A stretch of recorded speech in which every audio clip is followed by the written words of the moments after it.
Hi hello friends, എല്ലാവർക്കും അഡ്വ അഞ്ജലിയുടെ ഏറ്റവും പുതിയ പ്രൊമോയുടെ വിശേഷങ്ങളിലേക്ക് സ്വാഗതം. വളരെ ഷോർട്ടായിട്ടൊരു പ്രൊമോയാണ് ഇന്ന് വന്നിട്ടുള്ളത്. പക്ഷേ ഒരുപാട് കാര്യങ്ങൾ അതിൽ മനസ്സിലാക്കാനുണ്ട് കേട്ടോ. ചെറിയൊരു പ്രൊമോയാണെങ്കിൽ പോലും അത് എന്തൊക്കെയാണെന്ന് ഞാൻ ഈ വീഡിയോയിലൂടെ പറയാം. നിങ്ങൾ ഈ വീഡിയോ അവസാനം വരെ കാണണമെന്ന് റിക്വസ്റ്റ് ചെയ്യുകയാണ്. ഇന്നത്തെ എപ്പിസോഡ് നിങ്ങളെല്ലാവരും കണ്ടു കാണുമെന്നാണ് ഞാൻ പ്രതീക്ഷിക്കുന്നത്. വളരെ നല്ലൊരു എപ്പിസോഡായിരുന്നു. എനിക്ക് ഇന്നത്തെ എപ്പിസോഡ് കണ്ടപ്പോൾ ഞാൻ മനസ്സിൽ ഓർത്തൊരു കാര്യം എന്തെന്ന് വെച്ച് കഴിഞ്ഞാൽ, അർജുൻ എപ്പോഴും എന്തിനാണ് അനുപമയെ വിശ്വസിക്കുന്നത്? മുമ്പ് പലവട്ടം അനുപമയെ ഒരുക്കിയ ചതിക്കുഴികളിൽ നമ്മുടെ അർജുൻ പെട്ടിട്ടുണ്ട്. ഇന്നും അനുപമ ഒരു ചതിക്കുഴി നമ്മുടെ അർജുൻ ഒരുക്കി വെച്ചിട്ടുണ്ടായിരുന്നു. അതിൽ വീണ്ടും വന്ന് ട്രാപ്പായിപ്പോയി അർജുൻ. അർജുനോട് ഇന്നലെ അനുപമ ഫോൺ വിളിച്ചു പറഞ്ഞു, രാഘവനുണ്ണി നിന്നെ വീട്ടിൽ കയറ്റില്ല, നിനക്കിനി ഈ വീട്ടിൽ സ്ഥാനമില്ല, അങ്ങനെയൊക്കെ പറഞ്ഞു എന്നാണ് അർജുനോട് പറഞ്ഞത്. അപ്പോൾ ഇത് വിശ്വസിക്കുകയും അർജുൻ ചെയ്തു. അപ്പോൾ അർജുന് മുമ്പ് പലവട്ടം അനുഭവം ഉണ്ടായിട്ടുള്ളതാണ് അനുപമയുടെ അടുത്തുനിന്ന്. പിന്നെ എന്തിനാണ് ഈ ട്രാപ്പിൽ പോയി വീണത് എന്ന് ഞാൻ ആലോചിച്ചു. എന്താണെങ്കിലും ഈ രാഘവനുണ്ണി വീട്ടിൽ കയറ്റില്ല എന്ന് പറഞ്ഞപ്പോൾ എന്ത് ചെയ്യും എന്ന് അറിയാത്തൊരു അവസ്ഥയിലാണ് അർജുനുള്ളത്. അതുകൊണ്ടായിരിക്കും ഒരു പക്ഷേ വിശ്വസിച്ച് പോയത്. എന്തെങ്കിലുമൊക്കെ ആകട്ടെ. എന്താണെങ്കിലും അനുപമ നൈസായിട്ട് പദ്ധതികൾ പ്ലാൻ ചെയ്തു. ഇപ്പോൾ അനുപമയ്ക്ക് കൂടെ സംഭവങ്ങളൊക്കെ പ്ലാൻ ചെയ്യാനായിട്ട് ഹരീന്ദ്രൻ വക്കീലുമുണ്ട്. അങ്ങനെ ഹരീന്ദ്രനും അനുപമയും കൂടിയിട്ടാണ് അർജുനെ ട്രാപ്പിൽ പെടുത്തുന്നത്. അർജുന് ഇന്ന് അനുപമ പറഞ്ഞിട്ടുണ്ടായിരുന്നു ഒരു സ്ഥലം വരെ വരണം, ഒരു പ്ലേസ് പറഞ്ഞു. ആ ലൊക്കേഷനിലേക്ക് അർജുൻ എത്തണം. അവിടെ രാഘവനുണ്ണി വെയിറ്റ് ചെയ്യുന്നുണ്ട്, ചില കാര്യങ്ങൾ സംസാരിക്കാനൊക്കെ. അങ്ങനെയൊക്കെ പറഞ്ഞിട്ടാണ് അർജുനെ ഇന്ന് വിളിച്ചു വരുത്തുന്നത്. ഇതിൻ്റെ മാസ്റ്റർ പ്ലാൻ തയ്യാറാക്കിയിട്ടുള്ളത് ഹരീന്ദ്രൻ വക്കീലാണ്. ഹരീന്ദ്രൻ വക്കീലിന് അറിയാവുന്ന ഒരു ഗുണ്ടാ സംഘമാണ് അർജുൻ അവിടെ കാത്തിരുന്നത് ഇന്ന്. അങ്ങനെ അവിടെ പോയി പെട്ടു. പക്ഷേ അവർ നല്ല രീതിയിൽ നമ്മുടെ അർജുന് കൈകാര്യം ചെയ്യാനൊക്കെ പറ്റി എന്നുള്ളത് സത്യമാണ്. പക്ഷേ ഒരു സമയത്തിപ്പോൾ അർജുന് കാര്യങ്ങൾ കയ്യിൽ നിന്ന് പോയി, തലയ്ക്ക് അടിയേറ്റു, അങ്ങനെ വെള്ളത്തിൽ തള്ളി.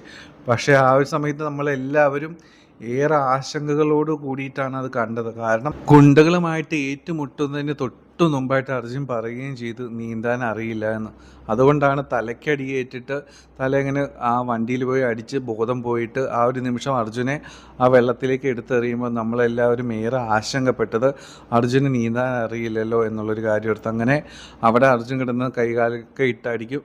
പക്ഷേ മുമ്പ് നമ്മൾ പറഞ്ഞതുപോലെ ആ ഒരു സമയത്ത് കൃത്യം ആ സമയത്ത് ദൈവനിയോഗം പോലെ നമ്മുടെ പാർത്ഥസാരഥി ഉണ്ടായിരുന്നു. അങ്ങനെ പാർത്ഥസാരഥിയാണ് വന്ന് നമ്മുടെ അർജുനെ വെള്ളത്തിൽ നിന്ന് കരയ്ക്ക് കയറ്റുകയും പിന്നീട് ഗുണ്ടകളുമായിട്ട് നല്ല രീതിയിൽ ഒരസലുണ്ടാവുകയൊക്കെ ചെയ്യുന്നത്.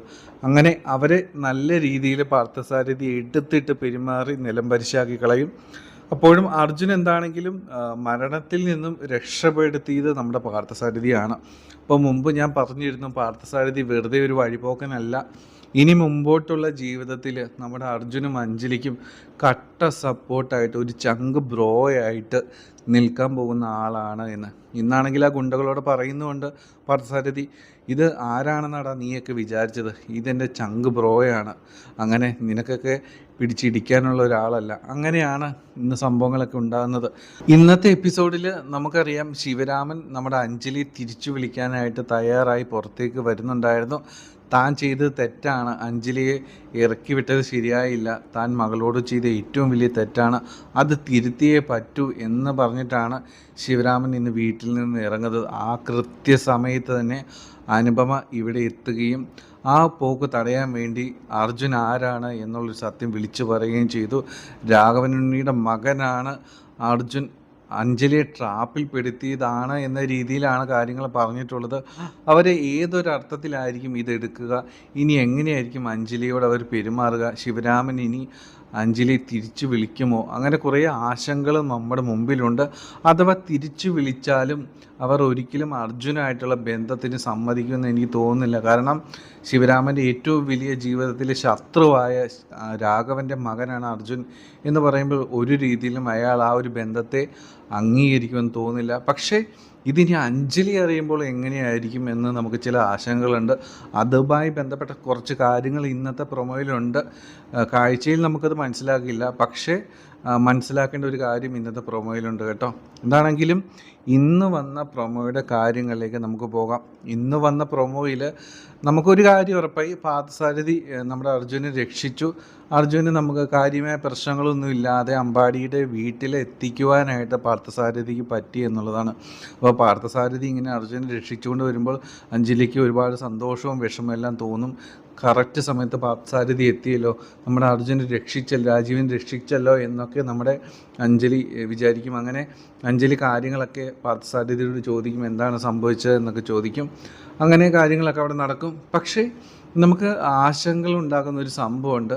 ഈ അർജുനെ കാണുമ്പോൾ അർജുനെ ഒരു പ്രത്യേക രീതിയിലാണ് നമ്മുടെ അഞ്ജലി നോക്കുന്നത്. അതിന് കാരണം വേറൊന്നുമല്ല, അഞ്ജലി ആലോചിക്കുന്നത് എന്തുകൊണ്ടായിരിക്കും അർജുൻ, അതായത് രാജീവ് എന്തുകൊണ്ടായിരിക്കും എന്നെ രാജീവിൻ്റെ വീട്ടിലേക്ക് കൊണ്ടുപോകാത്തത്? ഇത്രയും വലിയൊരു പ്രതിസന്ധി മുമ്പിലുണ്ട്, എന്നിട്ടും ഒരിക്കലും രാജീവിൻ്റെ വീട്ടിലേക്ക് കൊണ്ടുപോകാമെന്നോ അല്ലെങ്കിൽ അവിടെ കൊണ്ടുപോയി നോക്കുകയോ എന്തെങ്കിലും പ്രശ്നങ്ങളുണ്ടെങ്കിൽ ഒരുമിച്ച് നേരിടാമല്ലോ.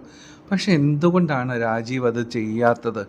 അങ്ങനെ ഒരു സംശയ കണ്ണുകളോടെ അങ്ങനെ ചിന്തിച്ചിട്ടാണ് അഞ്ജലി രാജീവിനെ നോക്കുന്നത് എന്ന പ്രൊമോയിൽ നിന്ന് വളരെ വ്യക്തമായിട്ടുള്ളൊരു കാര്യമാണ് കേട്ടോ.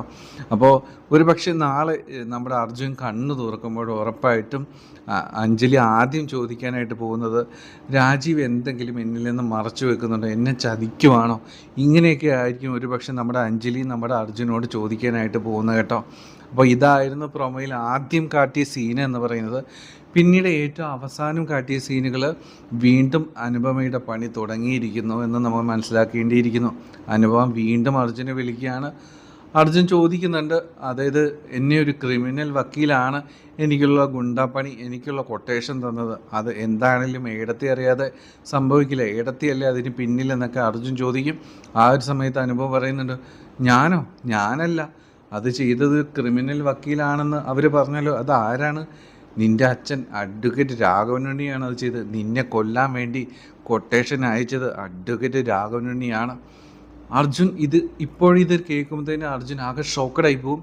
തന്നെ കൊല്ലാൻ വേണ്ടി അഡ്വക്കേറ്റ് രാഘവനുണ്ണി ഗുണ്ടകളെ അയച്ചെന്നോ? അപ്പോൾ ശരിക്കും ഇത് കേട്ട് നമ്മുടെ അർജുൻ ഞെട്ടിപ്പോവും.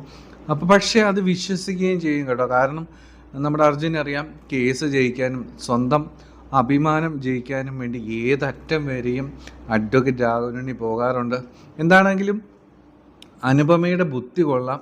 ഏത് കാര്യങ്ങളും വളച്ചൊടിച്ച് തനിക്ക് അനുകൂലമാക്കി മാറ്റുവാനുള്ള അനുപമയുടെ ആ ഒരു കഴിവ് പറയാതെ വയ്യ. പലപ്പോഴും ഈ അനുപമയുടെ ഈ ട്രാപ്പിൽ അർജുൻ വീണു പോവുകയും ചെയ്യുകയാണ്. എന്താണെങ്കിലും തന്നെ കൊല്ലാനായിട്ട് ഗുണ്ടകളെ അയച്ചത് രാഘവനാണ് എന്ന് ഇപ്പോൾ അർജുൻ വിശ്വസിച്ചിരിക്കുകയാണ്. ഉറപ്പായിട്ടും രാഘവൻ്റെ അടുത്ത് നമ്മുടെ അർജുൻ ചെല്ലും, എന്തിനാണ് എന്നെ കൊല്ലാൻ വേണ്ടി നിങ്ങൾ ഗുണ്ടകളെ അയച്ചത് എന്ന് ഉറപ്പായിട്ടും രാഘവനോട് ചോദിക്കും. ഇതായിരിക്കും ഇനി അടുത്ത വരാൻ പോകുന്ന സീൻ എന്ന് പറയുന്നത്. അപ്പോൾ ഒരു പക്ഷേ ആ ഒരു നിമിഷം കാര്യങ്ങളൊക്കെ രാഘവൻ അറിയും.